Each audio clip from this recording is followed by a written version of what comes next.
quiero que comencemos la ponencia donde lo dejamos la última vez. Tenemos, los sexos fueron señalados por Dios en la creación. ¿Se acuerdan? Esto lo hemos visto en los anteriores vídeos, lo hemos explicado. El pecado es posterior a la creación del hombre y la mujer. Parece una tontería poderlo recordar, pero es que no tener esto claro genera problemas. Porque recuerden que en el andrógino que vimos, el mito del andrógino decía, hay un ser que Dios crea que podría ser correspondido con Adán, más o menos, pero después de la caída viene algo, y ahí viene la mujer. Y explicábamos, si la mujer fue creada después de la caída, entonces se sobreentiende que la mujer sea inferior al hombre.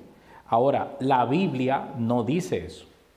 La Biblia pone el hombre y la mujer antes de la caída, como creación de la mano de Dios. Si la mujer es posterior a la caída, entonces la serpiente tuvo que haber engañado al hombre. Y sin embargo, esa parte no se acepta. O sea, fíjense cómo se sesga la información.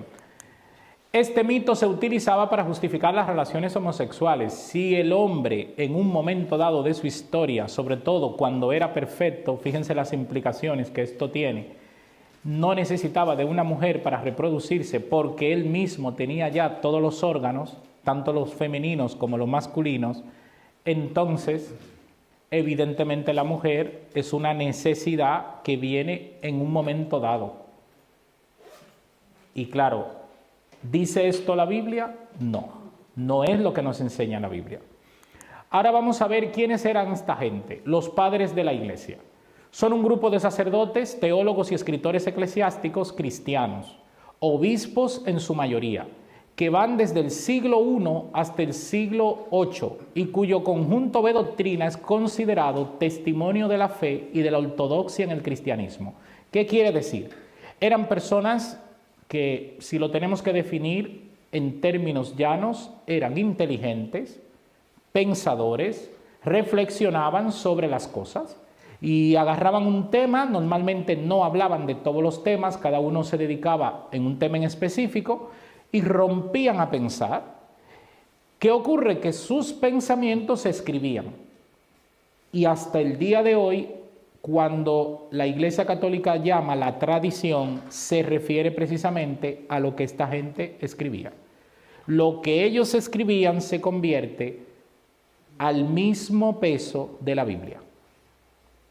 Que esto, dicho así, como que queda sencillo, pero teológicamente analizado es una cosa muy seria, porque es un pensamiento personal al fin y al cabo que llega a tener tanta relevancia como la Biblia.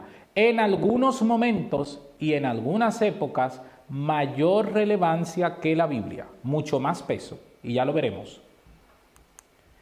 Los 4 padres de la Iglesia griegos son Atanasio de Alejandría, Basilio el Grande, Gregorio Nacianceno y Juan Crisóstomo. Hay muchos escritos sobre estas personas.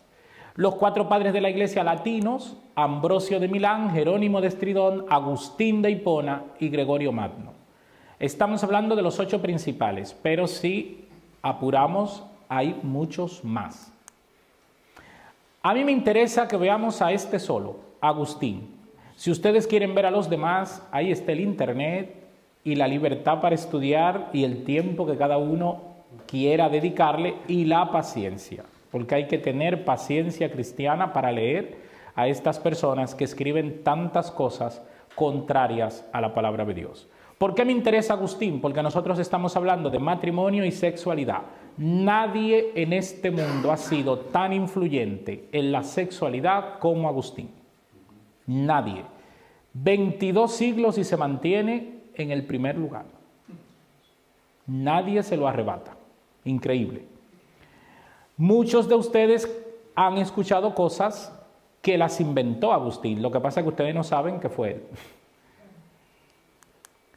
¿Quién es él? Desarrolló todo un ideario de pureza sexual mientras escribía cartas y documentos en contra de las posiciones pelagianas y maniqueas, las cuales eran consideradas perjudiciales para la Iglesia. Los maniqueos y los pelagianos eran 2 corrientes contrarias, vamos a decir, al ideario católico. Y Agustín, como buen defensor de la Iglesia, comenzó a escribir cosas en contra de ellos. Ahora, ¿cuál es el problema? Que lo que él comienza a escribir se convierte en el dogma de la sexualidad dentro de la Iglesia Católica. Y la sexualidad católica ha sido el dogma que influencia a todo Occidente. Lo que quiere decir que la mayor parte del mundo conocido hoy tiene el dogma de Agustín. Sus ideas estaban influenciadas por la filosofía, sobre todo las posiciones de Cicerón, Platón y Sócrates, no la Biblia. Él buscó 3 fuentes, Cicerón, Platón y Sócrates, que no pueden estar más lejanos a la Biblia. O sea, es muy claro. ¿Cuál es su fundamento? La filosofía. Le atrajo especialmente Sócrates por el concepto del dominio de la razón sobre la pasión y la posición de las virtudes principales. Sócrates decía que el ser humano es pasional, pero que el verdadero sabio tiene que controlar por medio de la razón esa pasión y que esa pasión hay que ajustarla. Oye, hasta ahí podemos de alguna manera estar de acuerdo con Sócrates. Lo que no podemos estar de acuerdo con él es que eso se haga por dominio y sabiduría del propio hombre o de la propia persona. Eso tiene que ser producto de una relación con Dios y que sea Dios el que logre ese dominio.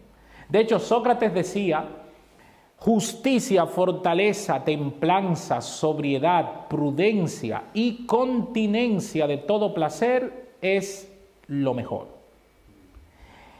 Aquí tenemos un problema, fíjense, esto se parece al fruto del Espíritu, tiene como un aire, pero no es precisamente el fruto del Espíritu.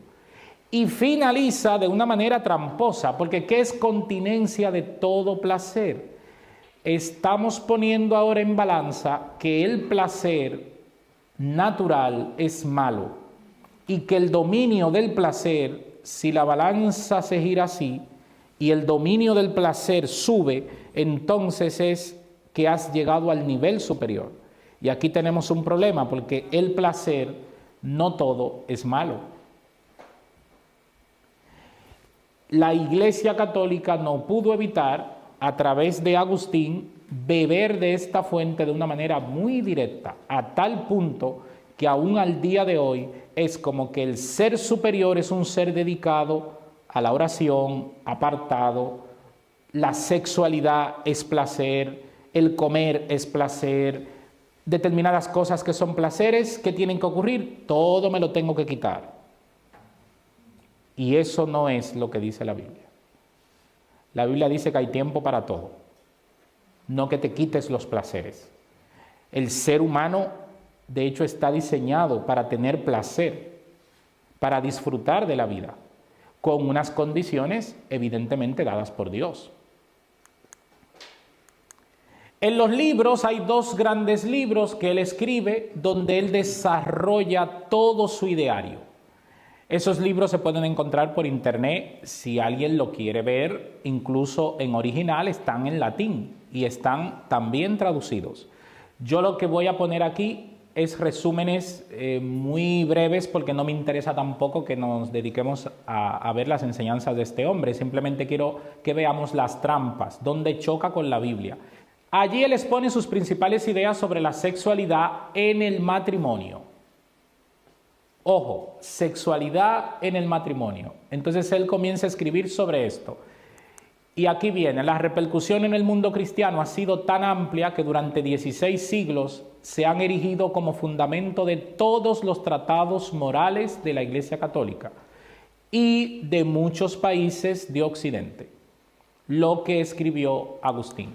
El concepto básico es que en el acto matrimonial está presente el mal de la concupiscencia o el placer sexual. De esta idea surgen otras que de igual manera han sido objeto de múltiples estudios y reflexiones. Quiero dedicar un pequeño espacio aquí. Piensen un momento esto. En el matrimonio está presente la concupiscencia y el placer sexual como algo negativo, pero necesario para tener hijos. De aquí viene la justificación de que se podía tener sexo dentro del matrimonio si el objetivo era tener hijos. Ahora, si no, entonces se convierte en un problema porque sería concupiscencia. Imagínense por un momento, para que lo podamos entender bien, una pareja que llegue a creer que esto es verdad.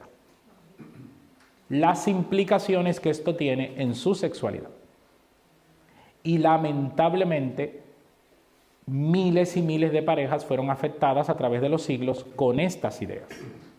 A tal punto que estas ideas no podemos hablar de ellas como ideas que están fuera de nosotros. Esas ideas están también dentro de nuestra iglesia.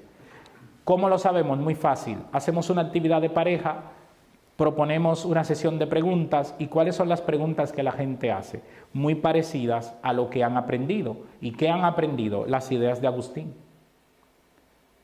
¿Por qué todavía hay gente que en su sexualidad de pareja, casados, siente que la sexualidad es sucia, que la sexualidad es pecado, que está haciendo algo que a Dios no le agrada? ¿Por qué? Viene de aquí, porque es la idea que nos han martillado. Principales propuestas de las reflexiones de Agustín que se pueden resumir en un orden de importancia. ¿A qué él le daba más importancia? Fíjense, el placer sexual o mal de la concupiscencia está presente en el matrimonio. De entrada el matrimonio tiene un problema. Y será mejor siempre que el matrimonio no tenga sexo. Y esto también para las parejas que se lo llegaron a creer generó muchos problemas. ¿Qué usaban de modelo? El matrimonio ideal. Si nosotros hablamos del matrimonio ideal, ¿qué nombres tendríamos que colocar? Adán y Eva. Y Adán y Eva el Señor no le dice en ningún sitio, dedíquense a la oración y sexualidad, nada. Esto no lo tenemos. Tenemos un mandato. Reproduzcanse porque ustedes solo son dos, entonces tienen que llenar el mundo. Y el Señor yo creo que no les dijo exactamente cómo era, porque ya Adán y Eva lo intuían como seres perfectos, cómo eso se hacía. Y creo que no se hacía con un sistema de dolor. El Señor, la procreación es a través de la sexualidad, que también está incluido el placer y el disfrute de una pareja que está debidamente casada. Esto no es un problema. Pero si el ideal de repente esta gente lo coloca en el matrimonio de José y María, que según la tradición José se quedó casto y María se quedó casta siempre. Entonces era una pareja que no tenía intimidad. Y ese era el modelo ideal de pareja. Así que la pareja que tenía intimidad tenía que venir a confesarse, porque había pecado. Sin embargo, la Biblia deja bien claro que después de nacer Jesús, en Mateo 1:25, José y María tuvieron relaciones sexuales. O sea, la Biblia lo deja claro, zanja ese debate. Sin embargo, la tradición lo mantuvo. Es pecado venial toda relación sexual conyugal que no persiga como finalidad procrear. Y en vídeos anteriores hemos visto de dónde vino este mito. Es un mito babilónico que se introduce en los griegos, de los griegos a los romanos y de los romanos a la Iglesia Católica. Y de la Iglesia Católica todavía perdura en la sociedad occidental. ¿Qué hace una pareja entonces que no puede tener hijos o que no quiere tener hijos? O sea, fíjense los inconvenientes a los que podemos llegar cuando estas ideas son creídas. El matrimonio es aceptable porque en su seno está la procreación. ¡Qué barbaridad! O sea, el matrimonio es aceptable, pero lo mejor es que te quedes soltero. Ahora, si te tienes que casar por lo que sea y te vas a tirar ese mal encima, por lo menos que sepas que la sexualidad solo tiene sentido si es para procrear. Imagínense en el planteamiento de que todas estas ideas son recibidas por una persona que se lo llega a creer todo. ¿Dónde termina esa persona? Psiquiátrico perdido. No lo podemos decir de otra manera. Bajo ningún concepto se acepta el aborto, ningún método de anticoncepción, porque la procreación tenía que ser la mayor aquí, llenarnos de hijos.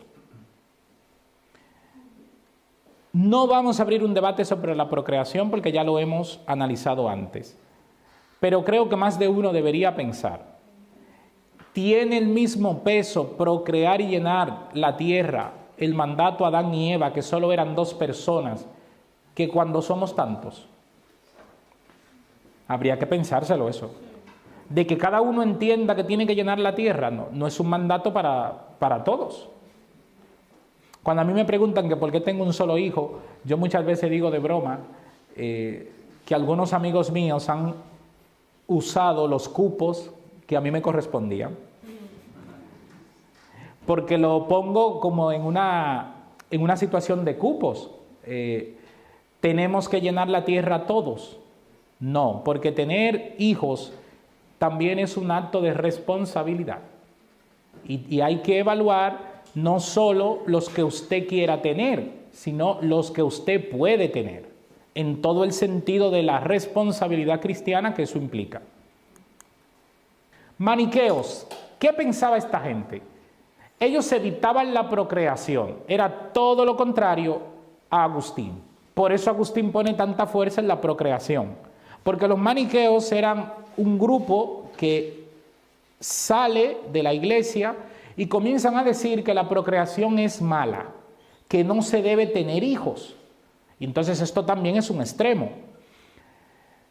La ciencia médica de la época consideraba que justo después de la menstruación las mujeres eran más fértiles. Y entonces los maniqueos se abstenían de relaciones sexuales como medida de anticoncepción. Y Agustín enfrenta enérgicamente a los maniqueos y les hace un fuerte reproche. ¿Qué les dice? Les dice, lo que más aborrecéis en el matrimonio es tener hijos, y con esto lo que conseguís es que vuestros adeptos sean adúlteros con sus propias esposas, ya que están atentos a que sus mujeres no conciban cuando tienen relaciones maritales con ellas. Noten cómo les llama. Adúlteros con sus propias esposas. Fíjense, este concepto es nuevo, no es bíblico. Nadie puede adulterar con su propia esposa. O sea, ¿qué sentido tiene esto?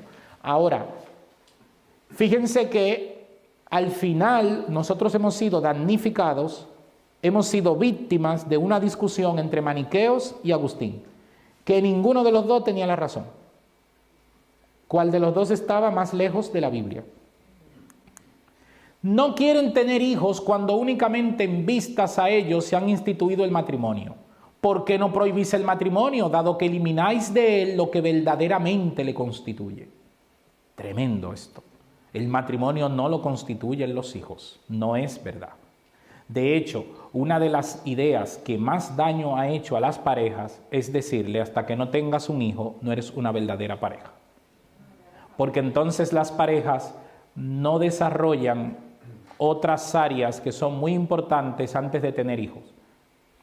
Los expertos en esto dicen que un hogar debe estar creado antes que nazca un hijo. Un hijo debe venir a un hogar. No vamos a tener un hijo a ver si nos inspiramos. No, no funciona así. El hogar debe estar creado ya. Se deben haber madurado otras cosas en la relación antes que venga un hijo. Pero no decir que todo gira en torno a tener un hijo.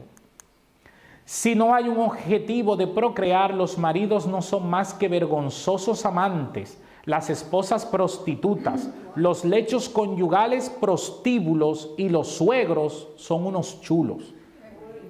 Y esto no me lo he inventado. ¡Qué barbaridad! Imagínense una persona sentado en una iglesia donde Agustín estuviese hablando y esa persona confiara en que Agustín era su pastor, su sacerdote, y que escuchara esto, pues iba a salir de ahí con la cabeza trastornada. Y nada de eso es bíblico. Qué curioso. Y miren la trampa que utiliza en la última filmación. Hace una relación hasta de los suegros. ¿Por qué? Aquí hay una trampa. Si tú eres un salido de la idea agustiniana, que él pretendía que tus suegros entraran en la acción y te corrijan. O sea, estaba incentivando la presión familiar aquí. O sea, no es una tontería esto. La ética moral agustiniana, ¿cómo se constituye? Es rigurosa y alejada de la propuesta bíblica de Génesis 1 al 3. Propone a las parejas un concepto triste y sacrificado. ¿Cómo vivía una pareja que se creyera esto? ¿Cuál era la salida que tenía? La doble moral. El marido no se acostaba con su mujer y entonces tenía una pareja casta, pero entonces él terminaba yéndose a prostitutas. Y en la confesión eso se le perdonaba, entonces todo arreglado. Pero ese es un camino perverso. Eso es un camino siniestro y un camino que terminaba sacrificando la sexualidad de la mujer sobre todo. Porque el hombre, aunque iba a tener una sexualidad equivocada, pero iba a tener alguna. Pero ¿qué sexualidad le esperaba a la mujer? Sobre todo de una pareja que llegara a creerse esto. Coloca el placer sexual del matrimonio en un estatus negativo, poco provechoso y sobre todo muy triste, pecaminoso. O sea, que llega una pareja a creer que cuando intimaba pecaba. Parejas que después de intimar terminaban duchándose, llorando juntos, arrodillados, pidiendo perdón a Dios por lo que habían hecho. Y al otro día, al sacerdote a pedirle perdón en la confesión. Ese proceso que yo acabo de decir no lo estamos haciendo hoy, pero se ha quedado impregnado en nosotros y de alguna manera sigue afectándonos. Todavía son muchas las personas que después de intimar sienten que han hecho algo mal. Personas que están debidamente casados. ¿Por qué? Porque esta ha sido la influencia que ha venido a nosotros como educación sexual. En sus esfuerzos por señalar su rechazo al aspecto del placer en el sexo, se esforzó en colocar la prioridad en procrear en la vida conyugal. Promueve la tesis del matrimonio ideal de José y María, lo que acabo de mencionar, mencionando que hubo una abstinencia sexual absoluta en esta pareja durante su matrimonio. Argumento que queda invalidado perfectamente en la afirmación de Mateo 1:25, donde queda claro que no, que eso no es verdad. La virginidad estaba en un rango superior al matrimonio y el matrimonio sin sexo estaba en una posición más elevada que la pareja que disfrutaba su sexualidad. Esto era una plataforma perfecta para monjas, para monjes, para que alguien quisiera ser sacerdote, también ayudaba bastante. Entonces, si yo me quedaba sin sexo solo, yo estaba a un nivel 1, vamos a decir. Un nivel 2, si me casaba, tenía hijos, pero abandonaba ya toda intimidad con mi pareja. Y nivel 3, en el último lugar y como el más pecador, aquel que se casaba con su esposa, con su esposo e intimaba. Noten el contraste. ¿Quién era relegado al último lugar y al lugar de pecador? El que estaba haciendo lo correcto al fin y al cabo, de acuerdo a la Biblia. Y piensen cuánto duró la Edad Media, la Edad Oscura, demasiados años. Pues en la Edad Media esto era una de las mayores creencias. Imagínense cuánto daño se hizo. El placer sexual inhabilitaba el espíritu. Aquí venimos con la trampa. Es que no es compatible tener a Dios en ti y el placer sexual a la vez. Sin embargo, la sexualidad viene de Dios. Esto es una contradicción con la Biblia. Por eso se recomendaba la abstinencia a las parejas en días de misa, festivos, religiosos, cuaresma, preparación bautismal y en momentos especiales de oración, porque se consideraba que no eran compatibles. Estas posiciones no eran exclusivas de Agustín. Otros padres y teólogos proponían ideas similares. Por ejemplo, miren lo que dijo Jerónimo. Según él, de 1 Corintios 7:5, no os neguéis el uno al otro, sino para daros a la oración. ¿Se acuerdan este texto que estudiamos? Él le da una vuelta muy curiosa. Él dice, a las parejas que no tuvieran relaciones el mismo día de comulgar o dedicarse a la oración, que eso era lo que decía el texto. Cuando el texto dice todo lo contrario, si te vas a dedicar a la oración y vas a apartarte de la intimidad, que no sea demasiado exagerado, que te genere un problema luego con tu pareja. Esto es lo que la idea del texto. No, él le da una vuelta. Aquí dice que si te vas a dedicar a la oración, te tienes que apartar de la sexualidad. Entonces, el día de misa, el día de cuaresma, el día de tal, y al final, entre tantas fiestas, ¿cuándo había tiempo para la intimidad? Noten que la cuaresma es un decir hoy, pero el católico practicante de esa época, ¿cuántos días eran la cuaresma? Eran 40. Pero después venían fiestas especiales y movidas, entonces al final la gente no tenía fechas, era una agenda complicada. El tema era que había un plan, afectar la sexualidad. Orígenes llega a decir que era una temeridad, fíjense la palabra que utiliza, venir a comulgar después de haber realizado el coito, porque vendrían a la iglesia impuros. Tremendo eso. Tremendo. Las ideas y posiciones teológicas de Agustín de Hipona estuvieron influenciadas por la filosofía griega, sus convicciones religiosas y la experiencia de su juventud. Y aquí vamos a hacer un punto y aparte con esta historia. Es muy bonito lo que hemos visto en el sentido de que está organizado como una filosofía. Ahora, tú y yo no podemos evitar que cuando planteamos ideas personales no estén influenciadas por tu propia experiencia personal. Esto no se puede evitar. Y sería tramposo de mi parte no presentar este otro lado de la moneda. Si bien es verdad que Agustín estuvo influenciado por la filosofía griega y por sus propias convicciones religiosas, también merece la pena que veamos la experiencia de su juventud. ¿Por qué él tenía tanta aversión hacia la sexualidad? Nació en Tagaste, al norte de África, tuvo una amplia experiencia sexual, varias amantes, una vida sumamente disoluta. Él mismo narra que tenía un fuerte deseo sexual o pasión por la carne. A los 18 años fue padre. Embarazó a una chica y fue padre, pero no estaba casado. Estas experiencias influencian su discurso sobre tres temas claves: la sexualidad, el matrimonio y el control del deseo sexual.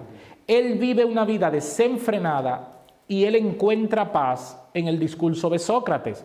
Sócrates dice, es sabio aquel que controla su pasión.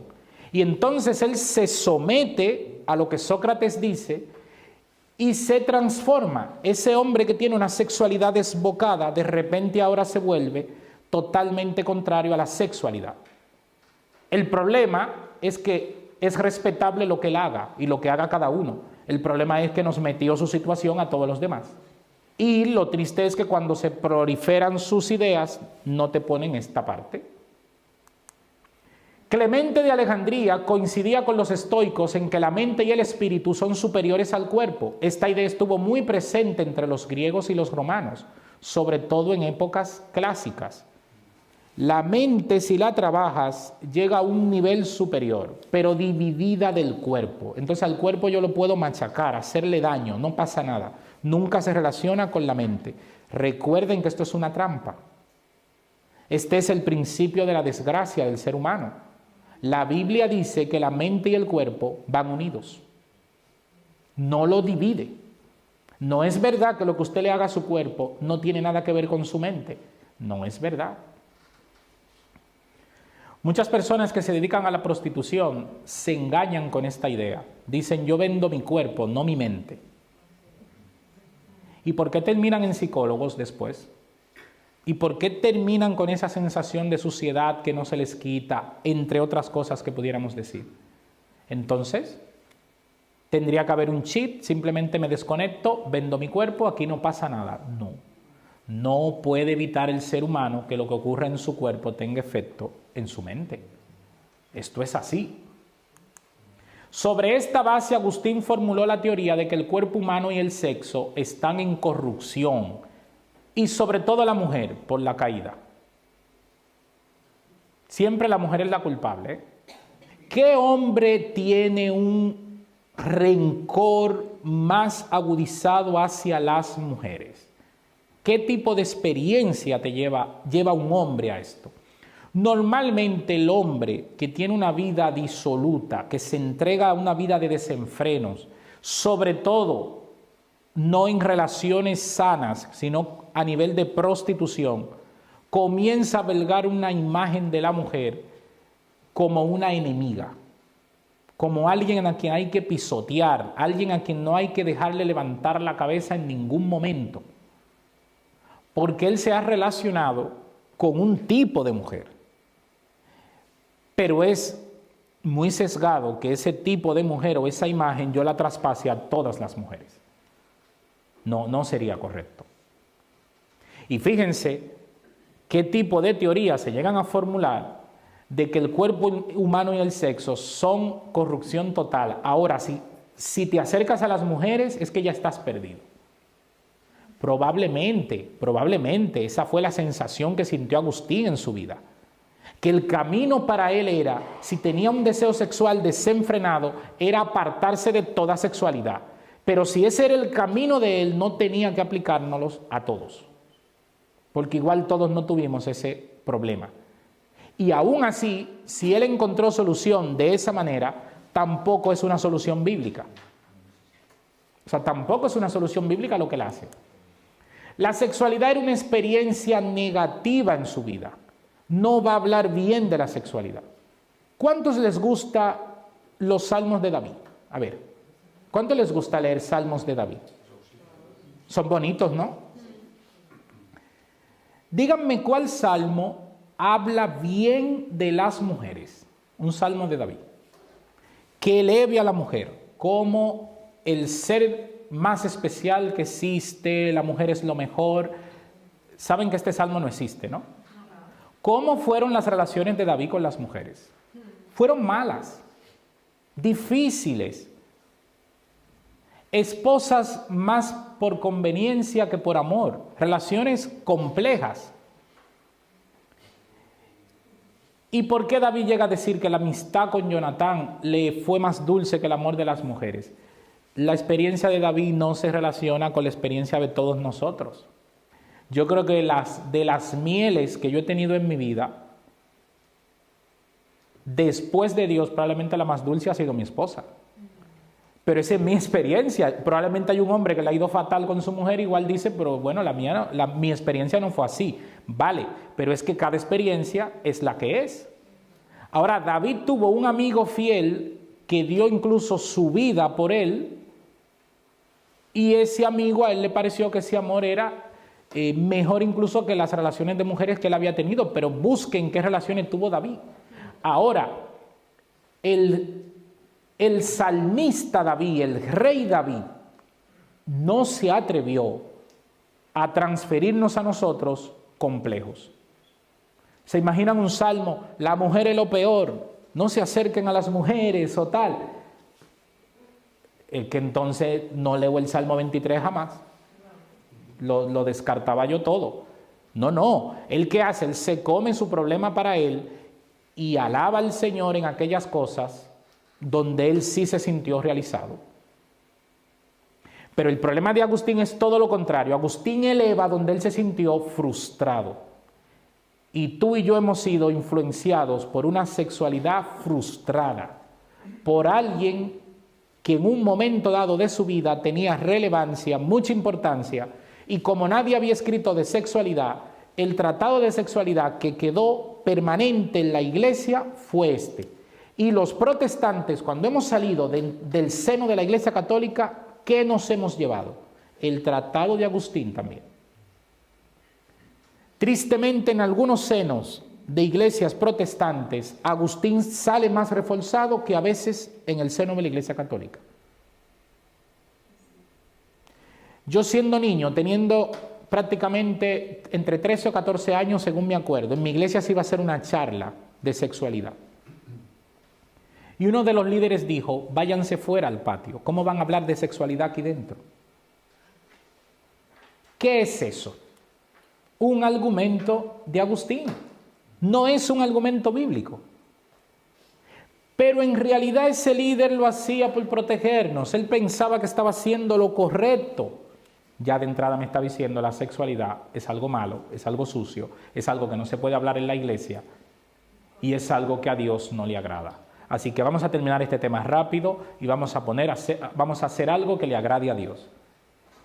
Y no resolvemos los problemas de sexualidad que había en esos jovencitos. ¿Notan cuál es el problema de la influencia agustiniana? Que muchas veces está en nosotros, solo que no tiene la firma de Agustín. Vamos a ver ahora la sexualidad en la antigua Roma. No hay mayores diferencias. Roma conquista a los griegos y tiene todo el bagaje de los griegos. Pero hay pequeñas diferencias, pero prácticamente es lo mismo. La religión romana promovía la sexualidad como un aspecto de prosperidad para el Estado y los individuos podían recurrir a la práctica religiosa privada o a la magia para mejorar su vida erótica o su salud reproductiva. ¿Qué quiere decir esto? El prostíbulo en Roma no tiene la connotación sexual que tiene hoy, ni la connotación social. Su propia religión promovía que se fueran a esos sitios. Así que era honorable que si había un prostíbulo en un barrio, los hombres fueran a ese prostíbulo. Y al salir, no iban a hacer como hacen algunos hoy, que se esconden o no quieren que lo vean. No había un problema. Era algo promovido por su propia religión.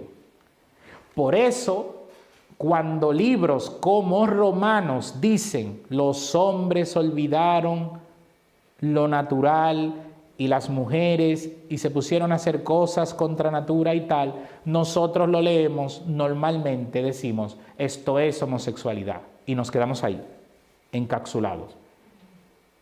Es homosexualidad, pero mucho más cosas.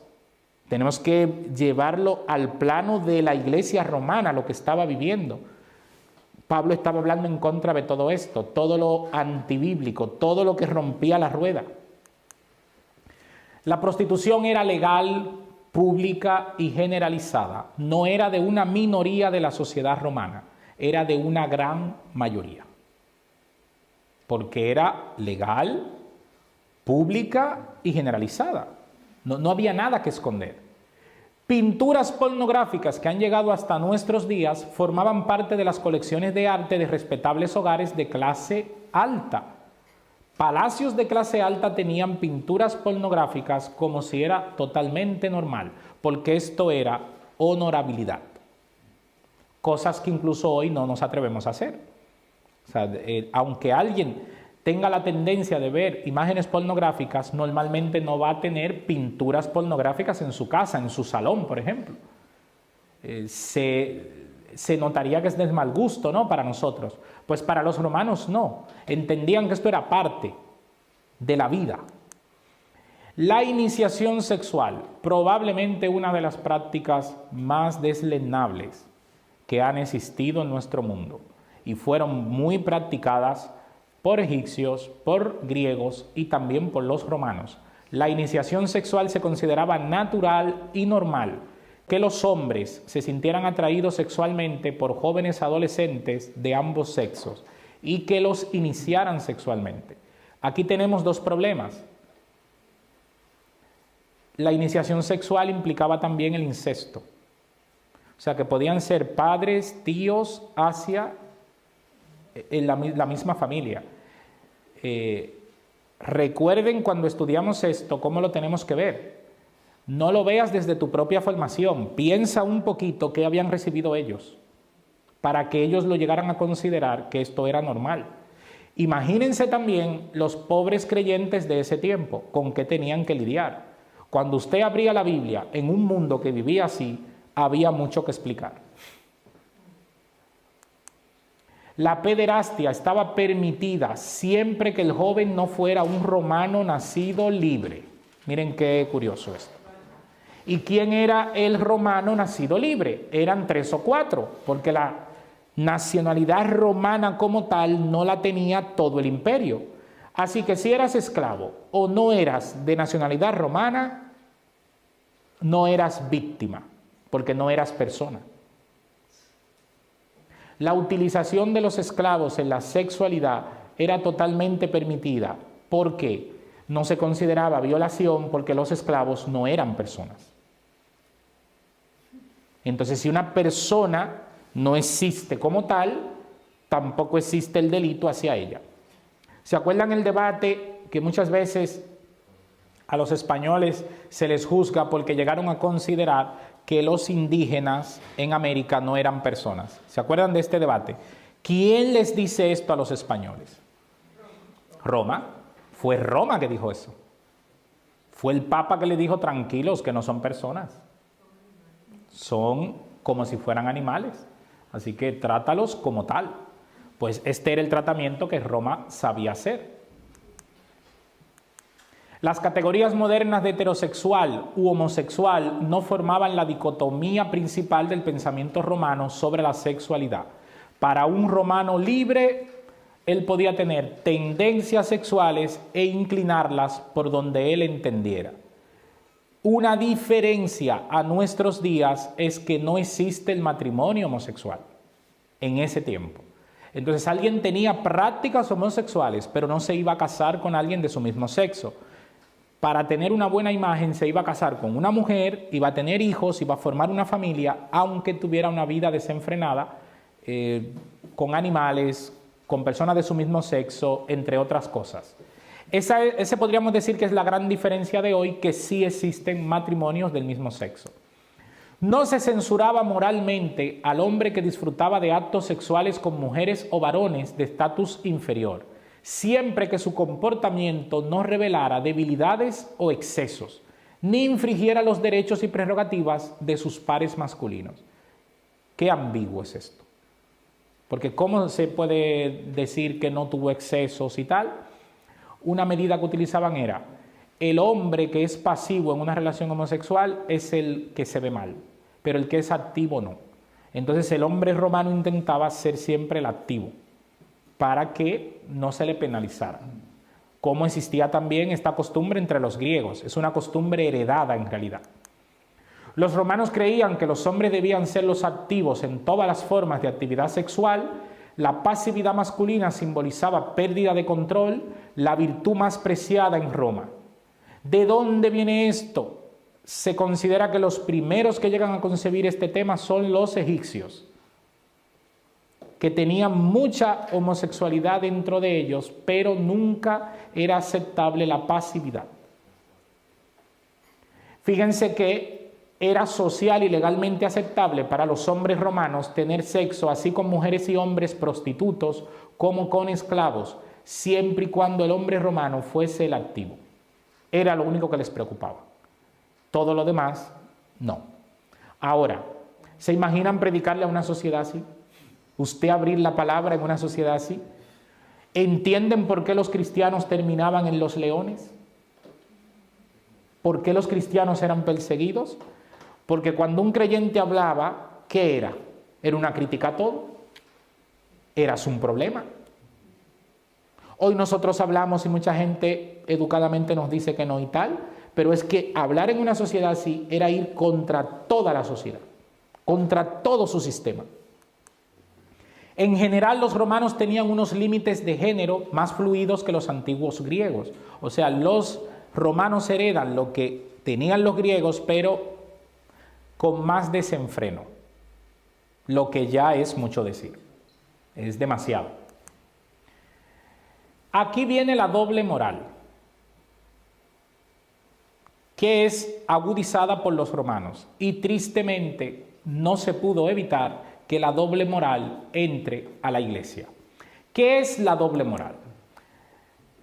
Todo hombre tiene que constituir la familia ideal. Usted se tiene que casar, tener hijos, ir a misa, y aquí no ha pasado nada. Ahora, que tú te montes una película donde nadie te vea, eso es otra cosa y esos son problemas tuyos. Y para eso existe venir a pedir perdón, que siempre te podremos perdonar. ¿Qué ocasionó eso? Descrédito hacia Dios. Dios deja de ser considerado como algo serio para la sociedad. La iglesia se convierte en un instrumento político y deja de ser el instrumento del camino hacia la salvación, al fin y al cabo. Y las parejas comienzan a vivir la doble moral que les va destruyendo a ellos. ¿Qué hemos conseguido con esto? Desde los romanos hasta aquí, la sociedad que tenemos hoy. Lo fácil, criticar. Lo difícil, hacer lo que hemos hecho nosotros, ver el contexto, desde dónde nacieron estos problemas. ¿Quiere decir que viendo esta visión que hemos podido tener me va a hacer justificar todo lo que vea antibíblico hoy? No, pero sí entenderlo de una manera diferente, poderme poner en su lugar y también reconocer que si esas sociedades lo tuvieron peor que nosotros a nivel moral y no tuvieron miedo de poder predicar la palabra, entonces nosotros tampoco tenemos excusa. Las prácticas ocultas. ¿Cuántas prácticas ocultas hoy a raíz de la doble moral? Yo me enteré cuando estaba haciendo el máster en terapia de que existían tendencias sexuales que yo nunca imaginé que existían, pero que son practicadas hoy, que hay clubes, que hay muchísimas cosas. Pero la gente, cuando sale el sol, todos somos buenos. Es la idea, la imagen que se quiere transmitir. Y recuerden que comentábamos la vez pasada de cómo hay muchas cosas que ocurren que solo se quedan en los filtros de las terapias, pero ya ocurren muchas cosas. ¿Fruto de qué? De una doble moral que quienes nos han influenciado más, romanos e Iglesia cristiana, nos han enseñado. El perdón de los pecados. Nada ayudó en todo esto para que esto sea la tormenta perfecta como la confesión. Perdonar es de Dios. Ahora, el perdonar no es un monopolio humano. Si cuando una persona viene a la confesión y dice, quiero pedir perdón porque anoche estuve con una prostituta, lo que hay que decirle no es, te absuelvo. Hay que decirle como dijo el Señor. ¿Qué le dijo el Señor a la pecadora? Vete y no peques más. Y algunos ahí abren un paréntesis curioso. Pero ¿cómo no vas a pecar más si eres pecador? Mucho cuidado con corregir al Señor. Mucho cuidado. Que para eso tendríamos que ser iguales o superiores al Señor. Y si Jesús le dijo a esa mujer eso, lo que tenemos que intentar es comprender qué significa, antes de utilizarlo como una excusa. Lo que Jesús le dijo no fue, deja de ser pecadora, ella era pecadora. Lo que le dijo claramente fue, tú hiciste algo que te trajo a esto. Eso no lo vuelvas a hacer. No me puede decir nadie que va a un prostíbulo porque eso es una debilidad. Y las debilidades son naturales. No, porque para usted ir a un prostíbulo, primero tiene que haber un deseo, pero también tienen que haber decisiones y tiene que haber una planificación sobre eso. Y eso sí está en manos del ser humano. Jesús le dijo a la mujer pecadora que controle lo que estaba en manos de ella. Y lo que estaba en manos de ella para resolver, sí ella lo podía resolver. Lo que está en nuestras manos, nosotros tenemos que movilizarnos hacia ahí. Una de las razones por lo que la Biblia se deja escrita para nosotros es por eso, porque en la Biblia podemos ver cómo nos podemos plantear el camino que Dios quiere para nosotros. Una pregunta que mucha gente se sigue haciendo hoy es, ¿cómo Dios me manda a predicar a un mundo tan complicado? Pues ahí hace falta que tiremos de pasado. Piensen en Noé, predicando al mundo antediluviano. Nadie le hacía caso, todo el mundo estaba perdido. Pero ¿qué hace Dios? Que muestra su amor y misericordia a los perdidos. Dios manda construir un arca donde cabían todos los que se quisieran salvar. que solo entraron 8, ese era un problema de ellos, pero Dios hizo un arca para todos, porque ese es el papel de Dios, proveer salvación para todos. Pero Noé lo tuvo fácil, no. Miren el ministerio de Jeremías, el ministerio del fracaso absoluto. Usted sabe lo que usted predicar una cosa de que viene la destrucción, y tus propios hermanos te pegan. Tus propios hermanos te encierran, cállate, deja de hablar, que nos molestas. Pero ¿y qué sentido tenía predicar? Así es que Jeremías representaba la misericordia de Dios. ¿Y qué sentido tuvo la predicación de Juan el Bautista? Si hasta le cortaron la cabeza al pobre hombre por decir la verdad. ¿Qué sentido tuvo? El sentido que va a tener el día que el Señor los resucite y le dé la vida eterna.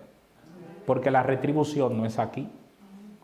Muchos creyentes consideran las complicaciones que tenemos por delante porque consideran que la retribución la vamos a tener aquí. No, en este mundo vamos a tener aflicción, ya lo dijo Jesús. Una pregunta que yo les hacía a ustedes: ¿no había mejor lugar para llevar a Israel? Sacarlo de Egipto, que era probablemente uno de los peores lugares del mundo, y llevarlo a Canaán, que era el peor lugar del mundo. Pero Señor, ¿es que te has cebado con ese pueblo? No, porque ese pueblo era el pueblo de Dios, y el pueblo de Dios tiene que ir a los más perdidos, porque el pueblo de Dios es luz, y el pueblo de Dios tiene que ir a salvar. Abraham vivía muy tranquilo en Ur, feliz de la vida, una de las ciudades más ricas de la época y desarrollada. Y el Señor le dice: Abraham, necesito que vayas a predicarle a tus hermanos cananeos, que están perdidos. Dios amó tanto a los cananeos que hay varios intentos en la Biblia de predicarles a los cananeos. O sea, fíjense, cuando Abraham quería salvar a Lot, ¿qué le dijo a Dios? Señor, ¿y si en esa ciudad de tanta gente hubiese 50 justos? Y el Señor le dijo: por amor a esos justos, no hay destrucción. Y Abraham comienza un regateo con Dios. ¿Y a qué número llegó? ¿Se acuerdan? De 50, fíjense si estaba vendiendo un producto mal, que llega a 5. Mucha gente dice: Abraham hace una oración interesada, porque Abraham lo que quería era salvar a su familia, no salvar a Sodoma. Así que él busca un número que se parezca a Lot, su mujer y sus 2 hijas. Pero aquí hay una pista que nos lleva a pensar otra cosa. Yo creo que Abraham no se estaba refiriendo a Lot. Abraham anhelaba en su corazón que hubiese 5 justos que pudieran ayudar a que Lot se salvara, por misericordia de Dios. Esa era su gran esperanza. Nosotros hoy tenemos una misión, y es decirle al mundo cuál es la visión bíblica del matrimonio y de la sexualidad. Y créanme, si alguno ha llegado a creer que esa misión es fácil, échese agua fría en la cara y despierte. Porque si ya estamos viviendo tiempos difíciles, los que nos vendrán serán peores. Y no es pesimismo, es realidad. Y nuestro papel es levantar la palabra de Dios, que hace falta. Otros están levantando lo que ellos piensan, lo que ellos proponen. Y seamos respetuosos de todas las propuestas. No perdamos tiempo en discutir, pero aprovechemos las ocasiones para levantar nosotros la Biblia y poder decir lo que el Señor dice.